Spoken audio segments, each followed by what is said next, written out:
Yeah, I don't know if you can see that or not. The light in this thing is terrible. But, good morning. We did get some snow. We got a couple inches on Christmas Eve. And then I believe yesterday we got a couple more inches. Well, I thought this thing would go down a lot faster than that. That's showing 50 degrees. It's a lot colder out here than that. There's the truck. And I believe it's around 10 degrees.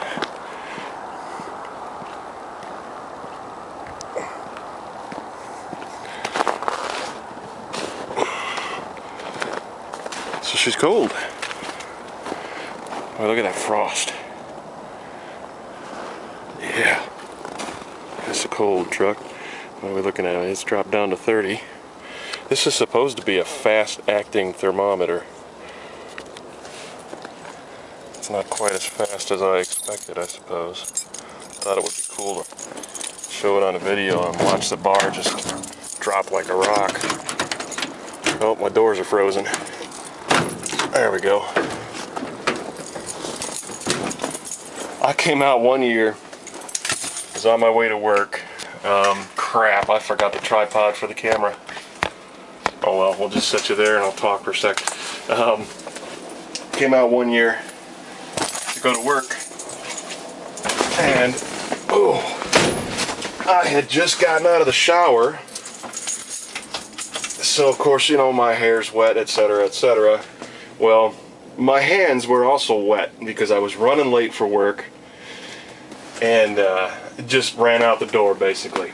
And yeah, it was in the teens out. It was really cold. I got out to the truck and grabbed the door handle, and my hand froze right to the door handle of the truck. I don't know if you can see that, but we're showing right about 5 degrees. So yeah, it's about 6 degrees. I don't know, I'm looking at it and I'm seeing, you know what? Never mind.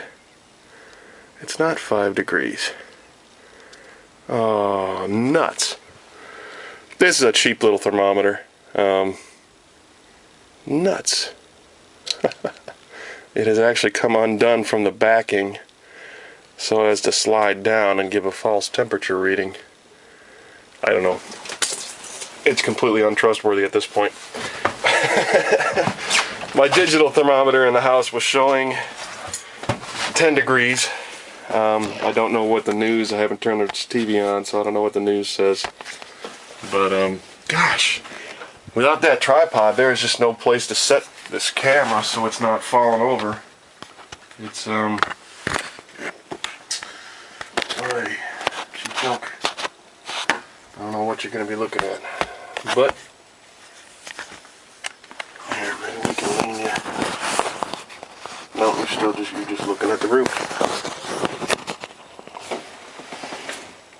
Yeah, but as soon as I start the truck, that's going to fall over. In any event, cold start. The truck's been sitting for more than 24 hours, so she is frozen good. And no block heater, no oil heater, no coolant heater. None of that crap. Don't need it. Don't need it. It's the beauty of the hybrid 12 volt, 24 volt system and a good set of glow plugs, which I'm going to cycle a couple of times. You know, I usually give it about 10 seconds or so and then let them sit for 5 or 10 seconds and then give it another 10 seconds and then we'll crank her up.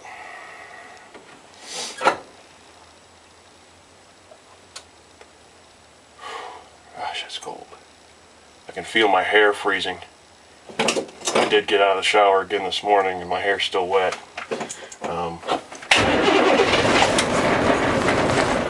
Oh, so close. Yeah, give it another 5 seconds. And then fire up again. Oh. she's cold. Cranking just fine, but she's cold. There we go.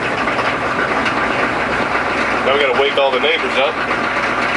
Well, I mean, it's 8 o'clock, so they ought to be up by now. If not, they are now.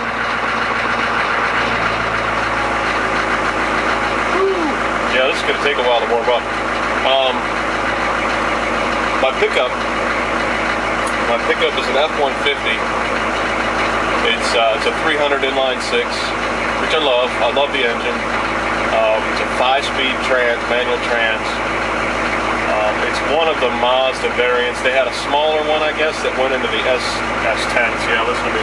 It went into the Ranger pickups, and then the other one that went into the F-150s, and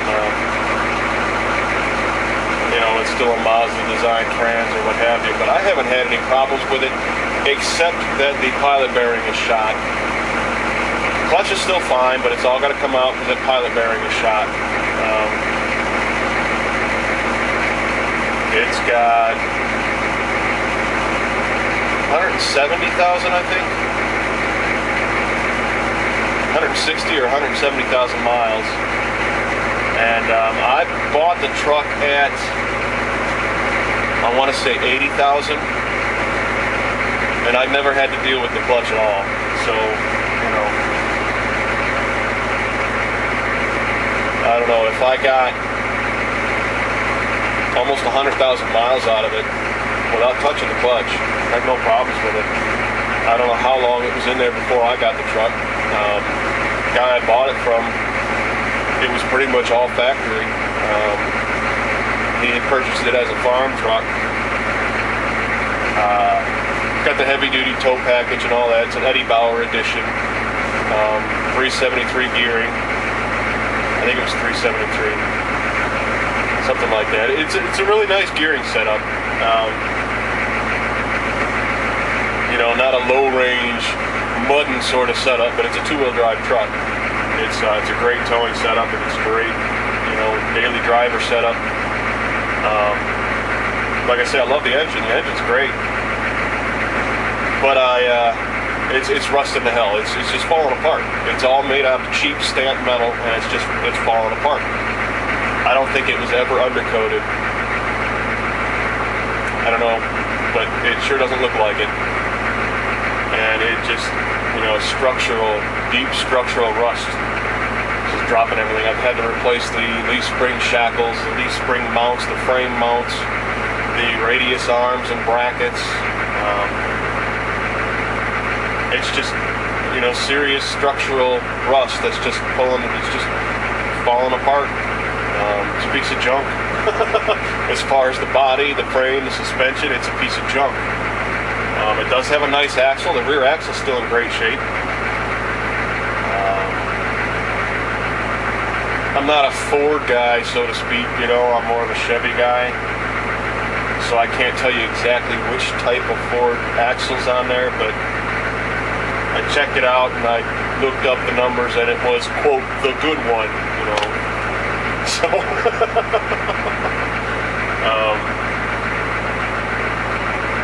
but yeah, I'm thinking, you know, I'm going to take that thing. The body is halfway decent. I mean, the bottom of the body is rusting out. The tailgate's rusted out, but it still looks good from a distance. You know what I mean? It's until you really get into seeing all the rust on it, it actually looks pretty damn decent. But I don't know. It's having electrical problems now. The grounds are rusting out all over the place, so I got to go read through and rewire it all and wire up new grounds to everything. I don't know. I don't know what I'm going to do with it.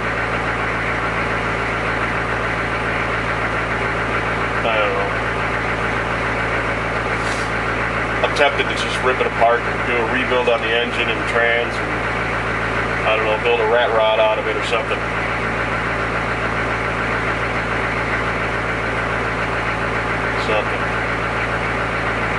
I like that motor, you know, it's that inline 300 big block, and it's a nice motor, you know, can't beat it in terms of reliability. But I don't know, we'll see. Oh, this is going to take a while to warm up, so I'm just going to shut the video down. Yeah, so much for this.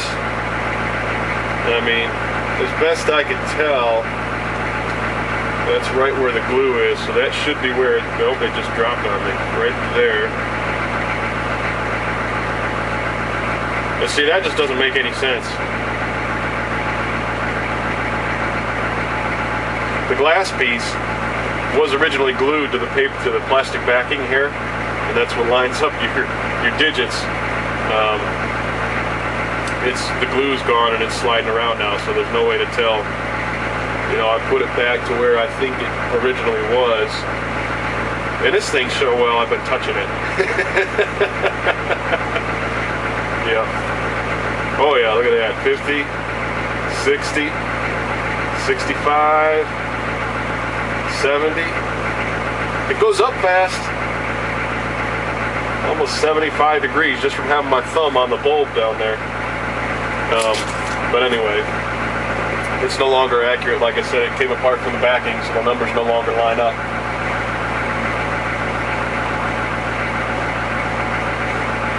But yeah, it's going to take a little while to warm up here.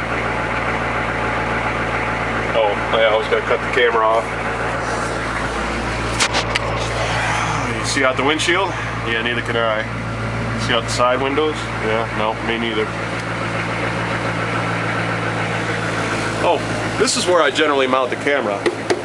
And this would be, on the civilian vehicle, this would be your dome light. Of course, these trucks don't have dome lights. They've got that little plate riveted across there. And of course, no interior. You know, it's all bare metal for the most part. You do have door panels, seats, and a dashboard, but, I mean, you know, the firewall, it's all metal. There's no insulation down there. That's the way these trucks come. Whew. But yeah, there's my radio. And you can see, I mentioned it before, I have a toggle switch that cuts power to the radio. When I turn my switch on, it sends power to the radio. The radio is still off, so to speak, but it still displays. It still lights up, still displays when it has power onto it. And that's what I was talking about before, when I turned my, after I did some electrical work, when I turned my switch on to supply power to the radio, it didn't light up. It didn't display the time. I assumed the radio was screwed up, and it turned out all I had to do was reach up and hit the button to manually turn it on. Apparently the capacitor in there had drained completely because I had the batteries out overnight. And so it didn't save all the settings and what have you. And apparently when that happens, it reverts to completely off when off mode and not a lit up showing the time mode. And of course I had to dig out the manual to figure out how to reprogram the time on it again. But, you know, it's a CD player. I've got it in a little homemade sort of housing down there. The original factory radio in these trucks would go right here. But again, you know, military truck, they don't come with a civilian radio. And the bracket behind this is designed for the old-fashioned radios. You know, the two knobs with the push buttons in the middle, and the bracket goes over top of those knobs, and then the knobs screw down onto the bracket, that sort of radio. So a radio like this wouldn't fit in this hole. You know, I'd have to do some serious modification to it to get it to fit, and then I'd have to rig up some sort of bracket on the backside to hold it all up. So I figured, you know what, it's just a lot easier just to get a little box, and you know, and this is actually plywood down here. This is actually plywood, and then I've got it covered in automotive carpeting. I did my speakers the same way. The speaker boxes are basically plywood with automotive carpeting. And I've got them mounted up. You can see the other one down there. And then I've got a couple in the back, which you can't see because I've got the seat folded up. But, you know, it is what it is. I do have a couple of the gauges that I'd like to put in, excuse me, in here. Transmission temperature, oil pressure, engine temperature. And I don't know if I'm going to be able to fit all three of them on here or not. You know, once I get this apart, I'll have to take a look at the bracketry in the back and see what I can do. I don't really want to put them down here, you know, those under dash mounts, because my leg is right here. And, you know, I don't want to be bumping the gauges. I don't want to be bumping the wiring behind the gauges, etc., etc. I did see one guy took this apart. This is the STE ICE connector. It's a diagnostic port. I did see one guy took all the insides out of this and used this as his gauge mount and mounted his gauge right in there. Oh, wow, that's really cool, because not only do you have your radius, but you also have, yeah, okay, it's so cold out here it shrunk, right? I don't know why I can't get that thread back on. There it is. You also have steel conduit. I don't know if you can see that or not, but steel conduit that the wiring all runs through, which is nice. And my little Rock Auto sticker. They send me one of those every time I order parts from them. And that one I just happen to stick in here. Most of them are on the fridge in the house. Steering wheel I went over with parachute cord. That's 500-pound paracord on there. And just wrapped it by hand. Coxcombing, I believe, is what they call the technique. But yeah, you know, it just gives me a nice spiral all the way around there. It gives a good grip. The plastic wheel underneath could get real slick, and especially in the winter, it would get real hard and could get slick. And I really like it. You know, it doesn't get too hot in the summer. It doesn't get too cold in the winter. I mean, you know, it's parachute cord. It's a fabric type feel to it. And I wrapped it as tight as I could, and there's no movement to it whatsoever. I mean, it's solid. And yeah, it came out real nice. I was worried that it wasn't going to, but it came out real nice. And that is, oh gosh, I forget. It's been a long time. I believe it was somewhere around 100 feet of parachute cord. I believe. You know, that's just what I remember offhand. Yeah, we're still frozen. Let's turn the defroster on, shall we?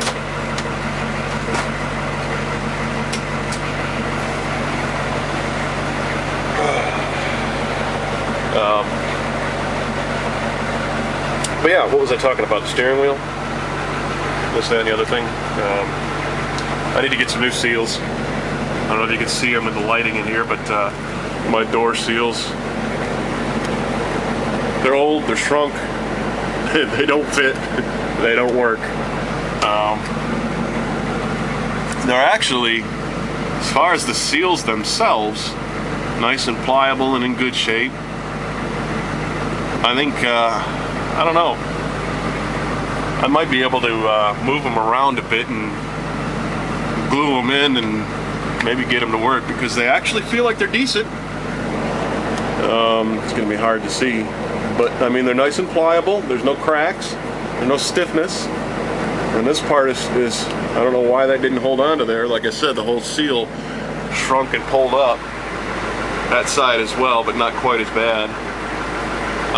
I don't get any air draft in this door though.